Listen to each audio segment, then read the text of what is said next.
आजची पत्रकार परिषद सिंधुदुर्ग जिल्ह्याच्या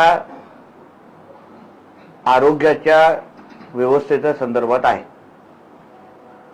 सातत्याने सिंधुदुर्ग जिल्ह्याच्या आरोग्य व्यवस्थेसंदर्भात आपल्या माध्यमातून पण बातम्या दिल्या जातात। जनतेमध्ये मोठ्या प्रमाणामध्ये नाराजगी आहे। आपली जिल्ह्याची आरोग्य व्यवस्था सुधारावी या दृष्टिकोनातून राज्य सरकार म्हणून आम्ही काही पावलं उचलायची ठरवलेली आहेत। या अधिवेशनामध्ये ज्या 23 फेब्रुवारी पासून ते अधिवेशन सुरू होणार आहे तिथे मी स्वतः सन्मान्य मंत्री हसन मुश्रीफजी आणि सन्मान्य आबिटकरजी यांच्याबरोबर बैठक घेऊन जे आरोग्यासंदर्भात हलगर्जीपणा सुरू आहे, निदान करण्याच्या दृष्टिकोनातून ज्या चुका होत आहेत त्या बाबतीमध्ये मी त्यांचं लक्ष वेधणार आहे आणि त्या बाबतीमध्ये बदल घडून आणणार आहे। प्रामुख्याने medical college, government medical college, hospital या सगळ्या संदर्भात असलेल्या लोकांची नाराजगी आणि तिकडल्या व्यवस्थेचे असलेली जो हलगर्जीपणा आहे त्या सगळ्या बाबतीमध्ये राज्य सरकार म्हणून आम्ही निश्चित पद्धतीने कठोर भूमिका घेणार आहोत, हे प्रामुख्याने मी जनतेला आश्वस्त करतो। पण त्याचबरोबर आज आपल्या जिल्ह्यामध्ये डॉक्टरची कमतरता आहे, काही स्पेशलिस्टची कमतरता आहे, ज्याच्यामुळे आपल्या इकडचे पेशंट बांबोलीमकडे जातात, म्हणजे गोव्याच्या दिशेने जातात। गोव्याला उपचार केलेले करण्यासाठी त्यांना पाठवलं जातं। काही पेशंटना कोल्हापूर रेफर केलं जातं। त्या संदर्भात ह्या डीपीडीसी मध्ये आदरणीय निलेशजी राणे आमदार यांनी पण चिंताही व्यक्त केली होती आणि प्रश्नही विचारले होते। आता ह्या सगळ्या गोष्टी नजरेसमोर ठेवून एका बाजूला तर राज्य सरकार म्हणून कायमस्वरूपी पर्याय आणि व्यवस्था कायमस्वरूपी सुधारावी या दृष्टिकोनातून आम्ही पावलं उचलत आहोत। दुसऱ्या बाजूने आपल्या जिल्ह्यामध्ये जे डॉक्टर नाही आहेत, जिल्ह्यामध्ये जे स्पेशलिस्ट नाही आहेत, ते एका मेडिकल कॅम्पच्या निमित्ताने उपलब्ध करून दर 3 महिन्यांनी ज्या जिल्ह्यामध्ये आम्ही सिव्हिल सर्जन आणि त्यांची सगळी पूर्ण टीम, त्याचबरोबर डीन पण आहेत त्यांची सगळी टीम, हे सगळ्यांना एकत्र घेऊन दर 3 महिन्यांनी ह्या जिल्ह्यामध्ये एक आरोग्य कॅम्प किंवा मेडिकल कॅम्प घेण्याच्या दृष्टिकोनातून आम्ही निर्णय घेतलेला आहे। हा मेडिकल कॅम्पमध्ये जे तज्ञ, जे स्पेशलिस्ट आपल्या जिल्ह्यामध्ये नाही आहेत ते अन्य शहरांशी बोलून त्यांच्याशी विनंती करून त्या मेडिकल कॅम्पच्या निमित्ताने त्यांना तिथे बोलवलं जाईल। लोकांची आरोग्य तपासणी केली जाईल। अजून तांत्रिक पद्धतीने आमचे सिव्हिल सर्जन पाटीलजी तुम्हाला माहिती देतीलच।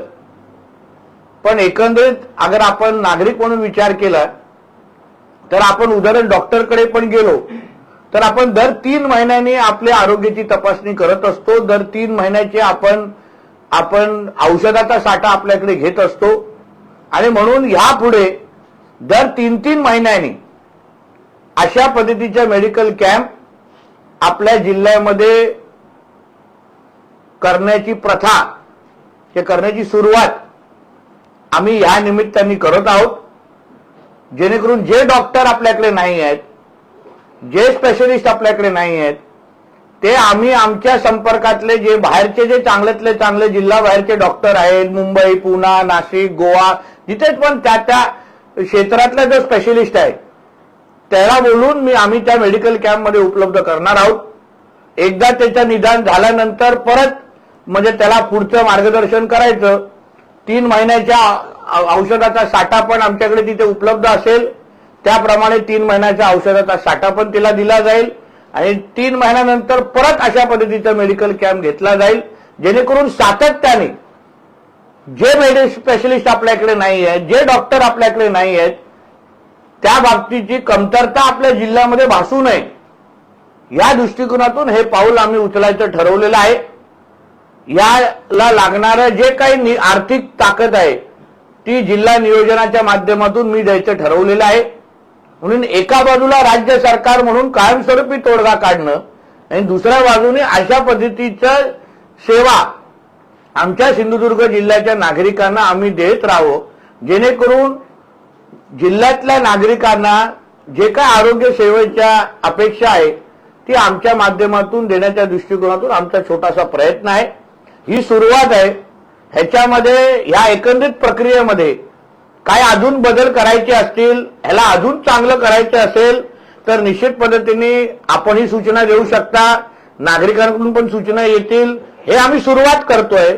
दर 3 महिन्यांनी या महिन्याचे एकदा मेडिकल कॅम्प झाले तर पुढच्या 3 महिन्यामध्ये या महिन्यातल्या काय चुका झाल्या, काय सुधार झालं पाहिजे ते तुम्ही आम्हाला कळू शकता.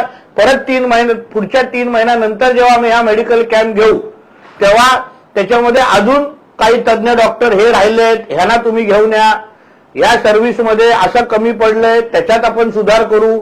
म्हणून काही औषधं या औषधांच्या यादीमध्ये हे 1-2 औषधं नाही आहेत ते आपण उपलब्ध करू. म्हणजे जिल्हा आरोग्य व्यवस्था म्हणून आणि पालकमंत्री म्हणून या पूर्ण व्यवस्थेच्या माध्यमातून जिल्ह्यातल्या लोकांची आरोग्याच्या दृष्टिकोनातून सेवा करण्याचं आम्ही लोकांनी ठरवलेलं आहे. यासाठी सिव्हिल सर्जन, डीन, सगळे जे काय त्यांच्या THO सगळे जी काय टीम आहे ते आम्ही सातत्यपूर्ण आम्ही एक दुसऱ्याच्या संपर्कात होतो आणि असा एक ढाचा आणि असा एक कार्यक्रम आम्ही तयार केलेला आहे. अजून तांत्रिक माहिती या संदर्भात आमचे सिव्हिल सर्जन पाटीलजी यापुढे देतील. माननीय नामदार श्री हे देऊ का तर माननीय नामदार श्री नितेशजी राणे साहेब पालकमंत्री यांच्या संकल्पनेतून आम्ही म्हणजे जिल्हा चिकित्सक कार्यालय सिंधुदुर्ग, जिल्हा परिषद आरोग्य विभाग व डीन मेडिकल शासकीय वैद्यकीय मेडिकल कॉलेज यांच्यातर्फे आपण एक स्पेशालिटी कॅम्प आपण ठेवत आहोत. तो दिनांक 27 फेब्रुवारी रोजी सकाळी 9 ते 3 या वेळामध्ये उपजिल्हा रुग्णालय कणकवली येथे संपन्न होणार आहे. त्यासाठी पूर्वतयारी म्हणून आपण जे प्राथमिक टप्प्याटप्प्याने लोकांना समजलं पाहिजे त्याप्रमाणे आपण जे प्राथमिक आरोग्य केंद्र आहेत वैभववाडी, देवगड, कणकवली, कुडाळ व मालवण या 5 तालुक्यामधील प्राथमिक आरोग्य केंद्रामध्ये व सबसेंटरमध्ये त्याची प्राथमिक तपासणी होईल. त्या ठिकाणी ज्या टेस्ट अवेलेबल आहेत त्या टेस्ट त्या पेशंटच्या केल्या जातील. त्याच्यानंतर त्यांचं प्रायमरी स्क्रीनिंग हे उपजिल्हा रुग्णालय कणकवली, वैभववाडी ग्रामीण रुग्णालय देवगड, ग्रामीण रुग्णालय मालवण व वुमन्स हॉस्पिटल कुडाळ या ठिकाणी प्रायमरी स्क्रीनिंग होईल. त्या स्क्रीनिंगमध्ये स्पेशालिस्ट डॉक्टर जातील व ज्या पेशंटला तपासण्या अजून गरजेच्या आहेत त्या ठिकाणी अवेलेबल ज्या टेस्ट आहेत, ब्लड लॅब टेस्ट आहेत, एक्सरे आहे, 2D एको आहे आणि ECG आहे, ह्या टेस्ट त्या ठिकाणी केल्या जातील व त्या ठिकाणी जे संदर्भित रुग्ण करण्याची गरज आहे त्या रुग्णांना आपला जो मेगा कॅम्प आहे कणकवलीचा 27 तारखेला त्या ठिकाणी त्यांना पाठवण्यात येईल. त्या ठिकाणी आपण जे स्पेशालिस्ट आहेत मग मुख्यत्वे करून जे आपल्याकडे जे स्पेशालिस्ट जिल्ह्यामध्ये नाहीत त्या स्पेशालिस्ट तर्फे ज्या रुग्णांना गरज आहे तर कुठले आहेत ते सांगा. त्याच्यामध्ये हृदयरोग तज्ञ आता आपल्याकडे हे स्पेशलिस्ट नाही आहेत, त्याची आम्ही एक यादी काढलेली आहे. ती यादी आता हे पाटील वाचून दाखवतील. हृदयरोग तज्ञ कार्डिओलॉजिस्ट ते त्या दिवशी येणार आहेत. त्याच्याबरोबर जनरल मेडिसिन आणि कार्डिओलॉजी एकत्र एक विभाग आपण त्या दिवशी ठेवणार आहोत. त्याचप्रमाणे आपण ग्रंथीरोग तज्ञ म्हणजे एंडोक्रायनॉलॉजिस्ट ज्याच्यामध्ये थायरॉइड आणि डायबिटीस व कॉम्प्लिकेटेड डायबिटीस यांची ट्रीटमेंट त्या दिवशी तिथं केली जाईल. त्याच्याचप्रमाणे स्त्रीरोग तज्ञामध्ये जे गायनेकोलॉजिस्टसाठी जे फायब्रॉइड आहे किंवा इतर पाळीनंतर जे रक्तस्राव PV ब्लिडिंग होते त्या आजारांसाठी पण आपण त्या ठिकाणी एक विभाग ठेवलेला आहे. त्याच्यानंतर कर्करोग तज्ञ मुख्यत्वे करून जे ओरल कॅन्सर आहे, ब्रेस्ट कॅन्सर आहे आणि सर्व्हायकल कॅन्सर आहे स्त्रियांमध्ये जे होणारे त्या सर्वांसाठी आपण स्पेशालिस्ट त्या दिवशी बोलवलेले आहेत. त्यांच्या तपासण्या ज्या आहेत ट्यूमर मार्कर्स व रिलेटेड तपासण्या त्या दिवशी केल्या जातील. त्याच्यानंतर आपण पोटाचे विकार तज्ज्ञ आहेत, जे लहान मुलांच्या मध्ये हर्निया हायड्रोसिल आहे किंवा लघवीमध्ये जे हायपोस्पिडियासिस किंवा त्याप्रमाणे होणारे जे आजार आहेत त्यांचेही आपण तज्ज्ञ त्या ठिकाणी बोलवलेले आहेत. त्याचप्रमाणे आपण अस्थिरोग तज्ज्ञ म्हणजे ज्या ठिकाणी आपल्याला गुडघ्याचं म्हणजे टोटल नी रिप्लेसमेंट किंवा टोटल हिप जॉईंट रिप्लेसमेंट जे ज्या रुग्णांना गरज आहे त्या रुग्णांनाही आपण त्या दिवशी तपासणी करून त्यांची जी गरज लागल्यास ऑपरेशनची डेट आपण ठरवून त्याप्रमाणे नियोजन केलेलं आहे. त्याचप्रमाणे मूत्रविकार तज्ज्ञ म्हणजे युरोलॉजी, किडनी व किडनी युरोलॉजी त्याच्या संबंधित जे आजार आहेत त्याचाही एक विभाग ठेवण्यात आलेला आहे. या सर्व विभागातर्फे ज्या आपल्या तपासण्या केल्या जातील त्याच्यामध्ये आढळणाऱ्या रुग्णांवरती उपचार केले जातील. सरांनी आता सांगितल्याप्रमाणे जे मेडिसिन आहेत आपण 3 महिन्याचे मेडिसिन त्यांना देणार आहोत. ज्यांना सर्जरीची गरज आहे त्यांची आपण टप्प्याटप्प्याने सर्जरी करणार आहोत. आणि अजून आहे नाही तुम्हाला शासकीय वैद्यकीय महाविद्यालय रुग्णालयाकडून मेडिसिन विभागामधून फिजिशियन, जनरल सर्जन, स्त्रीरोग तज्ज्ञ, गायनेकॉलॉजिस्ट, त्यानंतर ऑर्थोपेडिक सर्जन आणि बालरोग तज्ज्ञ उपलब्ध आहेत. ते सर्व या कॅम्पसाठी उपलब्ध करून देण्यात आलेलं आहे. आणि त्या दिवशी मेडिकल कॉलेज हॉस्पिटलमध्ये इमर्जन्सी सर्व्हिसेस सुरू ठेवून एक टीम तिकडे ठेवून बाकी मॅक्झिमम सगळ्या डॉक्टरांना इकडे त्यांचा सहभाग इकडे राहणार आहे. मी स्वतः सर्जन असून मी याच्यामध्ये सेवा देणार आहे. तर अशा पद्धतीने आपल्या जिल्ह्यामध्ये ज्या गोष्टी होत नाहीत त्यासाठी सिव्हिल सर्जनांनी आणि डीन असो किंवा आम्ही सगळेजण विविध पद्धतीने बाहेरच्या जे तज्ञ, आता मुंबईतल्या काही मोठ्या डॉक्टरशी माझी बोलणं चालू आहे जे त्याही दिवशी उपलब्ध राहण्याच्या दृष्टिकोनातून ते मला सांगणार आहेत. मोठ्यातली मोठी नावं आहेत. तर अशा पद्धतीने जिल्ह्याची जे काही आरोग्य व्यवस्था आहे शासकीय माध्यमातून ते अजून चांगली कशी करता येईल त्या दृष्टिकोनातून आम्ही हे प्रयत्न आम्ही करणार आहोत, जेणेकरून लोकांना चांगल्यातली चांगली आरोग्य सुविधा उपलब्ध राहील या दृष्टिकोनातून आमचा हा प्रयत्न आहे. आता ह्याच्यामध्ये पहिले 5 डिव्हिजन आम्ही घेतोय. ह्याच्यामध्ये कणकवली, देवगड, वैभववाडी, कुडाळ आणि मालवण हे 5 डिव्हिजन आहे. 1 ते 2 दिवसामध्ये उर्वरित जे 3 डिव्हिजन आहेत म्हणजे सावंतवाडी, दोडामार्ग आणि वेंगुर्ला हे 2-3 दिवसामध्ये ते होतील. आणि असे ते 8ही तालुके कव्हर झाल्यानंतर तसं सेफ 3 महिन्यानंतर घेतलं जाईल. म्हणजे दर 3 महिन्यामध्ये आपल्याला जे जिल्ह्यामध्ये उपलब्ध नाही आहेत ते हे स्पेशलिस्ट डॉक्टर आपण त्या दिवशी कॅम्पच्या निमित्ताने बोलवणार आहोत. त्या दिवशी आपली त्या इथे तपासणी होईल, निदान होईल आणि मग पुढचं जसं सिव्हिल सर्जन तुम्हाला बोलले पुढच्या दृष्टिकोनातून जी मदत आहे ती उपलब्ध केली जाईल. धन्यवाद. काय प्रश्न आहे संदर्भात? तो कंटिन्यू सोमवार, मंगळवार, बुधवार त्या तालुक्यात पण कॅम्प होणार आहेत. त्याच्यामध्ये स्क्रीन होणार कारण आपण हा स्पेशालिटी कॅम्प घेतोय म्हणजे जनरल सर्व रोग निदान शिबिर नाहीये. तर ह्याच्यामध्ये जे स्पेशालिस्ट येणार आहेत त्या मेन कॅम्प कुठल्या दिवशी आहे? 27 तारखेला. त्याच्या अगोदर 3 दिवस स्क्रीनिंग कुठे होणार आहे? एक देवगडला होणार आहे, 23 तारखेला होणार आहे वैभववाडीमध्ये, 24 तारखेला देवगड आणि कणकवली आणि 25 तारखेला कुडाळ आणि मालवण. असे ह्या स्क्रीनिंग करायचे त्या लोकांना.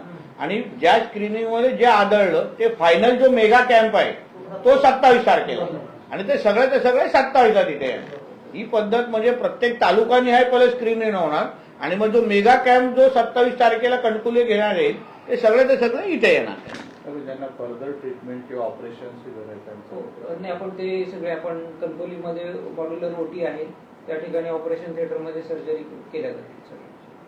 आणि त्या खूपच म्हणजे सुपर स्पेशालिटीच्या सर्जरीज आहेत ते आपण योजनेमधून मोठ्या शहरामध्ये. सर हे आता लोकांपर्यंत पोहोचणार कसं म्हणजे जे आजार गावागावांमधून लोक आहेत ज्या दुर्धर आजाराचे त्या लोकांपर्यंत शासन म्हणून आपण कसं पोहोचणार आहे म्हणजे प्राथमिक लोक कशी येतील? ते सर प्राथमिक आरोग्य केंद्र स्तरावर आपण समुदाय आरोग्य अधिकारी, आशा स्वयंसेविका आणि आरोग्य कर्मचारी यांच्या मार्फत आपण ते घरोघरी आपल्याकडे ऍक्च्युली लाईन लिस्ट आहे आपल्याकडे आहे त्याचं स्क्रीनिंग केलेलं तर त्या लोकांपर्यंत आपण ती माहिती पोहोचवतो. सर त्याच्यात असं होत आहे की आरोग्य केंद्र किंवा उपकेंद्रांमध्ये पुरेशी व्यवस्था नसल्यामुळे सगळे डॉक्टर रुग्ण तिथे जातात असं होत नाही. काही रुग्ण हे आपल्या तालुका स्तरावर असे खाजगी डॉक्टरांकडे जातात. मग ती लोक पण त्यामध्ये समाविष्ट झाली पाहिजेत किंवा ती आली पाहिजे. आता तुम्हीही पत्रकार आहात, तुमच्या माध्यमातून पण जी बातम्या बाहेर जातील त्याच्यातून पण जनजागृती मोठ्या प्रमाणामध्ये होती. काय होत आहे आपण हे पहिल्यांदा हा भूमिका घेतोय जसं जसं जसं जसं लोकांना कळत जाणार तसं तसं लोकांना त्याला माहिती आहे, त्याला ह्या 3 महिन्यानंतर हे होणारच आहे. आता आपला काय मुद्दा आहे की आपल्याकडे हे जे काही तज्ज्ञ यांनी सांगितलं हे आपल्या जिल्ह्यामध्ये नाहीच आहेत. त्याच्यासाठी आपण नेहमी ओरड घालतो की बाबा हे नाही आहे, हे नाही, आता स्त्रीरोग तज्ज्ञ नाही आहे, त्याच्यासाठी आपण ओरड घालतो. तर ते आपण उपलब्ध करून देतो आहे ॲज इन वेल. आता फायनल प्लॅन काय आहे की सगळं ते सगळं कायमस्वरूपी आपल्या जिल्ह्यामध्ये यावे. त्यासाठी आम्ही मंत्रालय स्तरावर त्या पद्धतीच्या नियुक्त्या, भरती हे सगळ्या गोष्टी करतोय. पण तोपर्यंत लोकांना तात्पुरता पर्याय म्हणून अशा पद्धतीचे कॅम्प घेऊन लोकांना ते आरोग्य व्यवस्था चालू आहे हे दाखवण्याच्या दृष्टिकोनातून ते ही सेवा देण्याच्या दृष्टिकोनातून हा विषय आहे.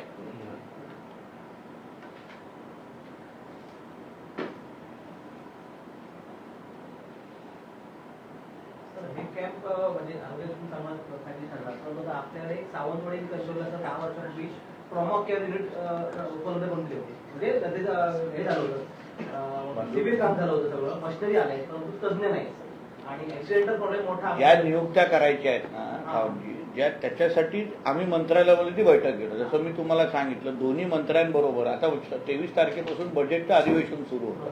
माझा प्रयत्न काय आहे की दुर्गम विभाग आहे, दुर्गम जिल्हा आहे. आता उदाहरण मी त्या दिवशी जेव्हा जिल्हा परिषदेच्या वृत्तपदांसाठी जेव्हा त्या बैठका घेतल्या तेव्हा त्यांनी गडचिरोली जिल्ह्यासाठी काही इन्सेंटिव्ह दिलेला आहे. का? कारण का तो एकदम टोकाचा जिल्हा आहे. तसं आम्ही सांगितलंय की बाबा आमचा जिल्हा आमचा तर तसं पर्यटन पण जिल्हा आहे, तर आमच्यासाठी काही इन्सेंटिव्ह देऊन तुम्ही काही तज्ज्ञांना इथे घेऊ शकता का? तर ते आता आम्ही राज्य सरकार पातळीवर करणार आहोत. मग आता ट्रॉमा सेंटर तयार आहे, त्या निमित्ताने बाबा आमच्याकडे तज्ज्ञ तरी द्या. ह्याच्यानी काय होईल तुम्हाला सांगतो, हे सगळं ढवळलं जाईल. सगळं जे काय असत ते थांबलेलं आहे. कोणाही काय कोण कोणाचं वाली नाही असं जे काय दाखवण्याचा जो विषय होतो त्याच्यामुळे जनतेमध्ये मोठ्या प्रमाणामध्ये नाराजगी आहे. त्या निमित्ताने हे सगळेजण तर 3-3 महिन्यामध्ये हे कॅम्प होतात. अशा पद्धतीचे आपल्या लोकांना निदान केलेलं आहे, आपल्या लोकांना तपास करायचा. ही सगळीची सगळी आरोग्य यंत्रणा ढवळली जाईल.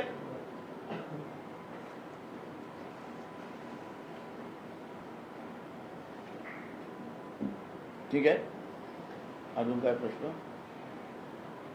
आपल्याच तालुक्यामध्ये महिला स्त्रीरोग तज्ञ नाही आहे. अन्य तालुक्यामध्ये प्रत्येक ठिकाणी काही ठिकाणी आहेत त्या महिला स्त्रीरोग तज्ञ डॉक्टर, पण तिथे पेशंट तेवढे नाही. तरी देखील आपल्या तालुक्यामध्ये महिला स्त्रीरोग तज्ञ 4 महिने उपलब्ध नाही. आपण तसा प्रस्ताव त्यांना बदलीने आपण कणकवलीमध्ये करण्याचा प्रस्ताव केलेला आहे. तो वरिष्ठ कार्यालयामधून झाला की होईल करून देतो. काय तर ह्या निमित्ताने काय होतं, खूप गोष्टीला वाचा फुटेल आणि ह्यांनाही मग उत्तरं देण्याच्यासाठीच आम्ही सगळेजणच, मी काय ह्यांना आणि मी एकच टीव्ही त्यांचा कॅप्टन समजा तुम्ही, तर आम्ही सगळेजण तुम्हाला उत्तर देण्यासाठी बांधील राहू. असं आहे. माझा एवढाच प्रयत्न आहे की आपल्या ह्या प्रवासामध्ये आपले पेशंट जे गोवा आणि कोल्हापूरला न जाता हे तज्ज्ञ आपल्या इकडे उपलब्ध झाले. आता आम्हाला कळलं की बाबा रोज तज्ज्ञ आता ह्या तालुक्यात आहे, तर त्याला लगेच उपलब्ध. हे रोज सुधार करणारी ही प्रक्रिया आहे. एकदाच होईल का? होणार नाही. पण टप्प्याटप्प्याने जे काही सुधार तुम्हाला सगळ्यांना अपेक्षित आहे 100% आपला जिल्हा पोहोचेपर्यंत जे सातत्याने प्रयत्न करायला लागतात ना, ते ह्या निमित्ताने आपण सुरुवात करतोय. चांगली सुरुवात ऑर्थोपेडिक म्हणून उपजिल्हा रुग्णालयात आहे आपल्या कंट्रीमध्ये. सगळ्यांचे चांगले ऑपरेशन वगैरे सगळं होते चांगलं. फक्त रोजचं त्यांचं देखरेख आणि ट्रीटमेंट देखभाल ही तरी बघणे गरजेचं आहे. कारण अजून ओपीडीमध्ये जे डॉक्टर असतात ते वेळ होत नसतात काही काही, आणि त्यानंतर मग जे वॉर्डमध्ये डॉक्टर असतात त्यांची फेरी कमी असते. करू सुद्धा त्यासाठी हे सगळे जे कार्यक्रम जे आपण घेतोय आता किमान दर 3 महिन्यानंतर मध्ये तरी आम्ही सगळेजण भेटणार आहोत. तेव्हा ह्या गेल्या 3 महिन्यामध्ये झालेल्या चुका, आलेल्या तक्रारी पुढच्या 3 महिन्यामध्ये सुटल्या आहेत की नाही यासाठी तर आम्ही एक दुसऱ्याला बोलण्यासाठी बांधील राहू. उत्तराला बांधील राहिलं पाहिजे ना, त्यावर अकाउंटेबिलिटी वाढते ना. आता काय उत्तर कोणाला द्यायचं, कधी द्यायचं हा पण मोठा प्रश्न येतो.